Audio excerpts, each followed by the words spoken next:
It was towards dusk in the Boyle Heights area of Los Angeles when Soledad was going to sleep for the night. Her second oldest child, Ronnie, had gone to the store. Her two youngest children were in their beds when she heard yelling outside of her apartment window. "Where are you from?" a voice hollered. She knew what that meant. That was often a question that was asked by gang members to people passing in the night, and a typical answer was, "I'm from nowhere," or "I don't bang," and that was said by people who weren't a part of a gang, and they didn't want any part of the trouble that was involved with that question. Well, she heard the question, and she heard her son Ronnie's voice answer, and then she heard shots.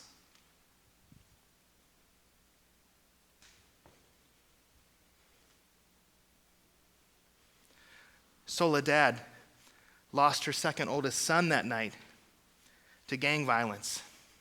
And she went into a period of an intense mourning. She quit her job. She wouldn't leave her house. She dressed only in black. She stopped wearing makeup and stopped bathing. And this went on for 6 months until finally her oldest son, Angel, came and said, "Mom, you have to stop. You have to come back to life for us other 3 children. You have to be there for us again." And she looked at Angel, and Angel broke through this cloud that was surrounding her. And she said, You're right. And she went and she showered and she put on fresh clothes and she came out. And Angel said, "You look gorgeous. You look gorgeous, Mom, and it's about time." And they were happy and they rejoiced. And a little bit later that day, Angel went out onto the porch and was eating a sandwich when he heard commotion up the block. Then he saw a young boy running, being chased by 2 enemies. And the boy was actually able to outrun these 2 individuals. And they stopped panting, both of them in front of the porch where Angel was eating his sandwich. Well, Angel knew what that meant. And so in his good sense, he ran for the door. And once again, Soledad heard shots. And this time she ran towards the shots. And when she arrived, she saw her oldest son dying. And Soledad was crushed, and she went into it. This was the very day that she had just come out of mourning. It was a Sunday. And she lost her oldest son in the same way she lost her second son. And when Father Gregory Boyle arrived on the scene, he saw Soledad mourning in the corner of her apartment into a towel. That's how much she was crying. And he wrapped his arms around her, and her friends were there wrapping their arms around her. And the story continues. 2 weeks later, Soledad had to go into the emergency room because of chest pain.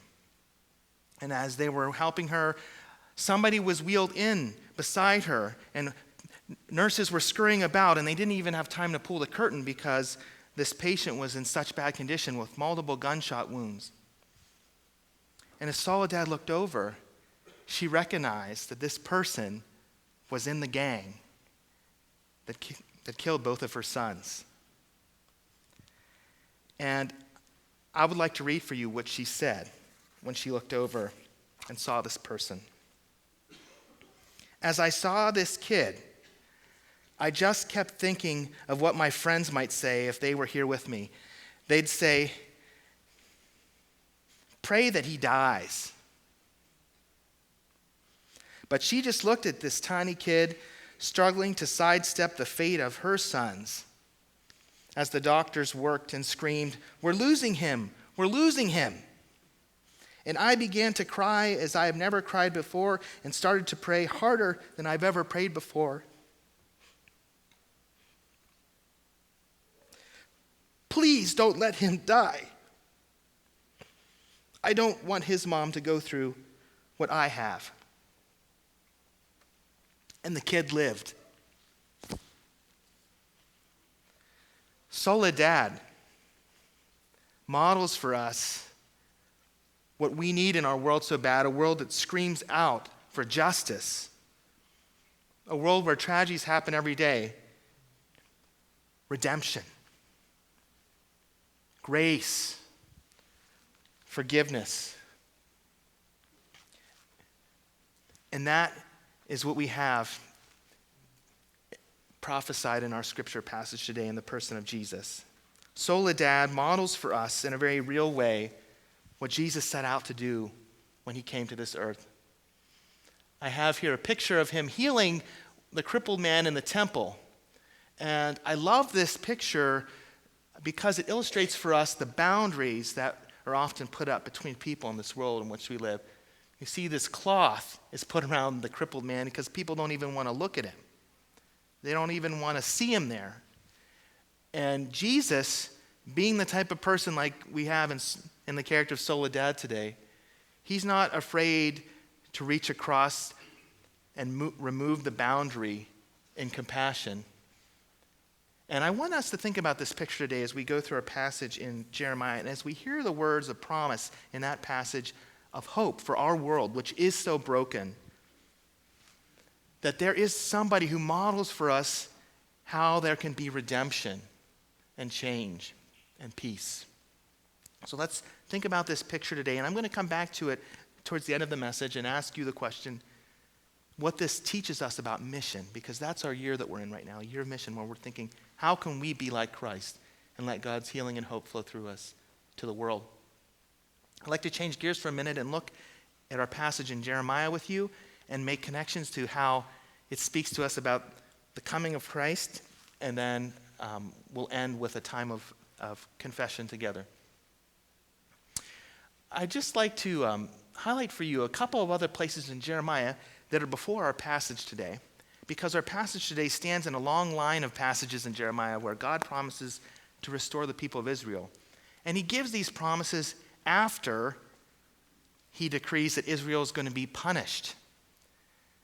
We know that there was a lot of injustice happening in the northern tribes, and today the book of Jeremiah is written to the southern tribes in Judah, where Jerusalem is, that in the courts of justice, the poor don't receive justice. The scales are uneven in the marketplace.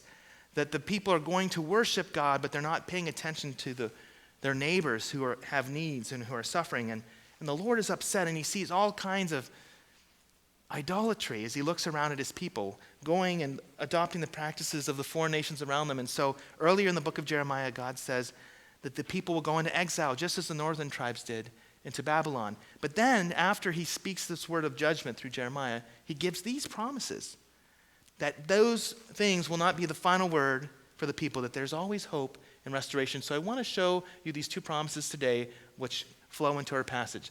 From Jeremiah chapter 29, we hear these words, I will come to you and fulfill my good promise to bring you back to this place. So we already know that even though the people are going to go into exile away from their land, their promised land, because of their injustice and sin, God will bring them back. And then this even deeper promise that we might resonate with us as we think of the New Testament, I will make a new covenant with the people of Israel and with the people of Judah. I will put my law in their minds and write it on their hearts. And this is really a breakthrough moment in the way God works in the Old Testament, where he reveals that all the external things in the law, at some point, God is going to take those things and through the work of the Spirit enable people to internalize them in a deeper, fuller way and walk in a path that pleases him and have a relationship with him. So I want to just say that our passage today starts with a promise, and I think that we need to realize this promise is not something that ends when Jesus comes, because as we all know, there continue to be problems in our world, and we continue to wait for this promise, this full fulfillment of where God's law is truly in the hearts of all those in our world. And so we continue to wait for that even now. And so we trust in that promise that the world can be transformed and different. And we still wait for it to be fully realized. It's already here, but it's not yet fully realized. And then I want us to think a little bit about what Jesus did, because the second part of this prophecy in our passage today is about the Messiah. And we understand the Messiah to be Jesus of Nazareth. He says In those days and at that time, I will make a righteous branch. He describes the leader who's going to come. He's going to be a righteous branch sprouting from David's line. So we know already the many prophecies in the Old Testament about the Messiah coming from the line of David. And I don't know if you noticed this, the word righteous appears 3 times in our passage today. He will be a righteous branch. He'll do what is just and right. He will be known as the righteous Savior. And that's really important, that when we think of the Messiah, we realize what he's coming to do, particularly for the Hebrews, is to do what is right, to do what is righteous. And we have to step aside for a second and try to unpack what that means. In the mindset of the ancient Israelites, they would have seen this not just in some general sense of right being what is legal according to the laws of the land, but somehow reflecting the nature and the will of God. So this Messiah, when he comes, the things he's going to do are going to reflect the heart of God. He's going to bring transformation in the world that brings things into the alignment that God intended when he first created this world, and that we made a muck out of it, a mess out of it. He's going to bring it back to the place it needed to be.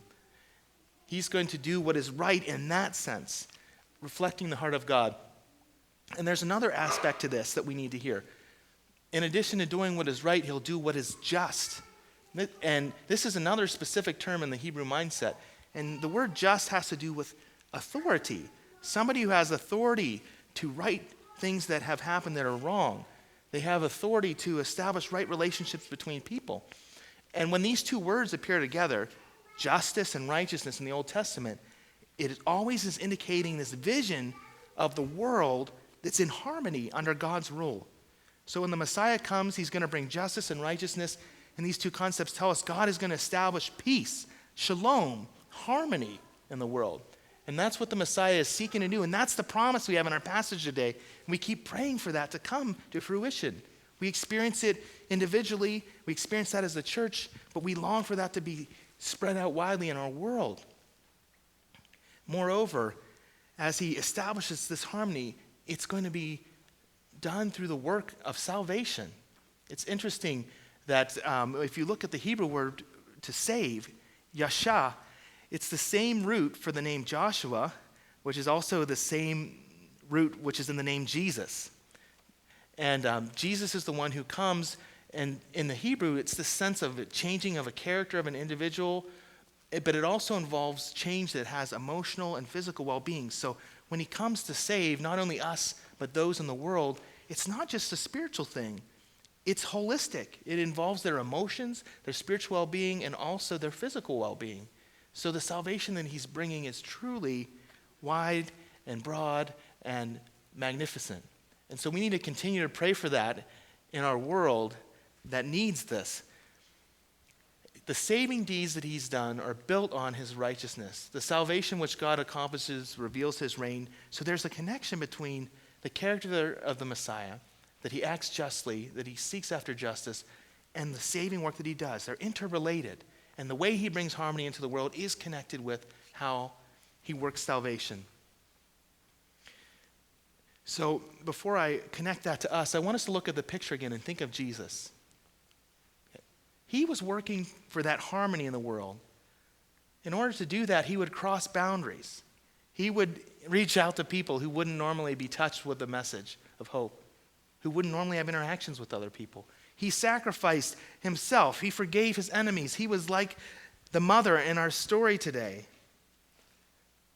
who prayed for the one who had done harm. That is the type of Savior we have, and that is the path of justice he lays out for us, and he will give us the grace to walk in it. He will give us the grace to follow him in this path of justice, and justice leading to peace and harmony. So I want us to think a little bit about Israel's hope, and to take hope in that promise that God made in our passage today from Jeremiah, that we too will benefit from what's unfolding, not just for the Israelites who return to the land, but all of us who live after the coming of Christ in the flesh, as we wait his second coming. We need to trust his grace to walk on this path, that we don't just do it out of our own strength, that he walks alongside us, that God has brought his law and put it in our hearts through the Spirit. That was the other promise from Jeremiah we heard earlier. Somehow right now abiding in each one of our hearts is the Spirit who will stir in us and guide us and help us to walk in ways that will lead to the transformation of our world and our relationships of those we have with those around us. And we have to recognize, too, that our path is not just personal, but it is outward. Our path to justice has to focus on others. It has to focus on our society. If we rewind to our story in the beginning, we could think only of the individual mother and her 2 sons who died, and the gangs and the violence. But we have to think, why do those gangs exist? What opportunities are there in their communities? What are the systemic evils that hold them in this situation? And we need to pray and to work and to seek ways that we can have a positive impact on changing that. That's part of the holistic salvation that Christ brings. So I want us to stop right now at this point and ask the question, what is mission? When we look at Jesus, we think of his healing ministry. We think of the promise in our passage today of justice, that the Messiah who comes will bring right relationship between people and God. He'll bring harmony in God's creation. When we look at Jesus, what is our call to mission as his followers, those who want to walk in his path? What is mission in this picture? So will you give me some of your thoughts? What is mission in this picture?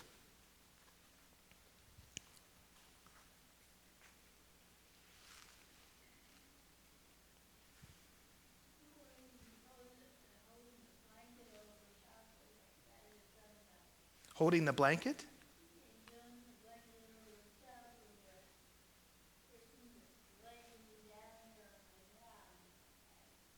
So you're saying mission, part of that is moving that blanket away and holding it so we can talk to him?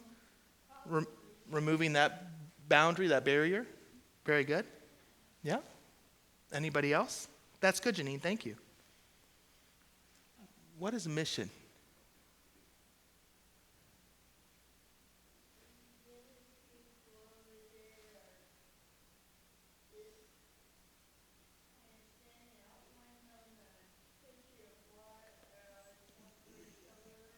Yeah, other people are standing here. That's right.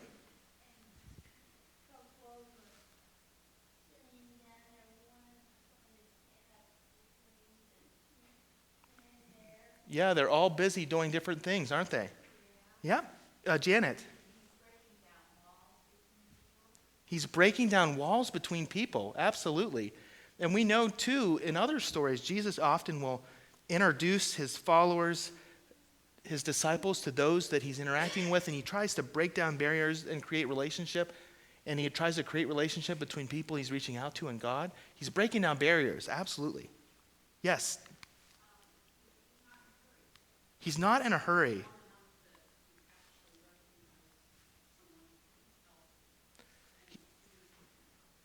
He slowed down long enough to recognize that somebody actually needs help, and he did something about it.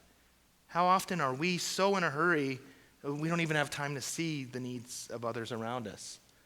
That's a great lesson to learn from this. To be missional is to slow down sometimes and to be aware of those around us and their needs. Yeah. Yes. He's not standing up preaching, but he's there being the sermon. He's with the people. He's being part of their life. I like that, Dwayne. Dwayne said he's not standing up there just preaching. He's being the sermon. He's being there with the people in their life, seeking to make a difference there. That's good. Mm-hmm.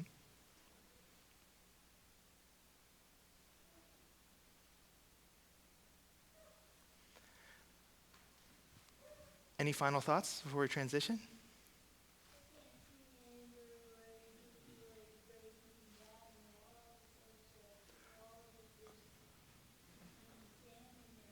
Oh, yeah.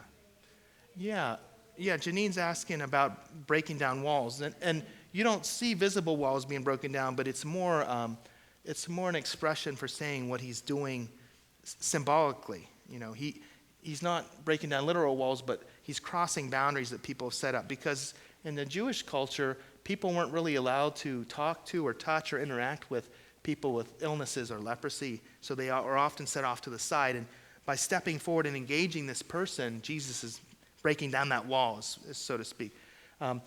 One thing I really value, too, is to think that Soledad, in our story that I started with today, was enabled to do what she was able to do because of Jesus' presence in her life. And so we see the story there, and we see the principles lived out there, but then we know he's in our heart too. And so, heaven forbid, we're in the situation where we have great loss like Soledad did, but when we're in situations where we can reach out and forgive and love others, I think a big part of that is his help, his grace to do that. And so this picture inspires me that this kind of thing can be done today with his help, where we are in our context.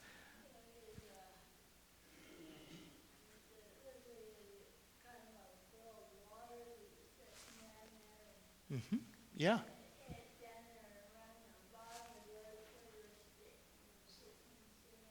A bowl of water? There might be. Yeah.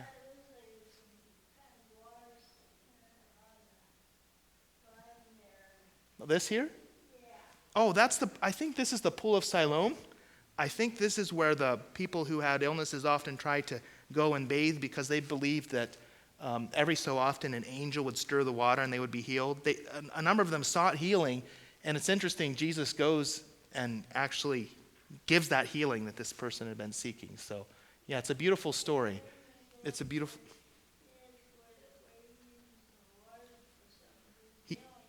He does use water, that's right, for other healings. Yep. Pardon? He meets their needs where they are. That's right. He doesn't tell this person, oh, you got to go get changed and clean up and talk with my people and they'll schedule you in and we can meet, in a nicer place. He goes and here's the person who meets the needs where they are. Yeah, that's good. Thank you. So I'd like for us to do a few things today as we get ready to leave, get ready to conclude this sermon time, is to pray for a discerning heart. We need to be able to discern when people are around us that we can slow down and reach out to and try to break down those barriers that separate people that get in the way of the kingdom and the vision that God has for this world. Let's reflect on where the path might be leading us right now, because Jesus walks this way of justice today, creating right relationship between people and harmony in the kingdom and calling us to change things in the world that hold people down. He walks this path and shows us how to do it, and we want to be able to follow him. So let's think a little bit today of what are some ways it could lead me in the coming week or weeks, and what is God calling us to let go of? It's about following, it's about being open, but it also sometimes involves us letting go of things that hold us back or trying to address some of those chains that Jim talked about in his call to worship. How can we have even greater awareness of those things that hold us back and seek even more God's liberation and empowerment to move forward? December. And I was also going to say, if you appreciated the story I shared about Soledad, you can find that in the book called Tattoos on the Heart by Gregory Boyle. It's a wonderful book, and I really recommend that as a good read during this Advent season. So if you are looking for a book to read, Tattoos on the Heart has lots of stories like Soledad's that was shared this morning, and there's even a little bit more in there if you get a chance to read that book about the story I shared that gives more background. Thanks.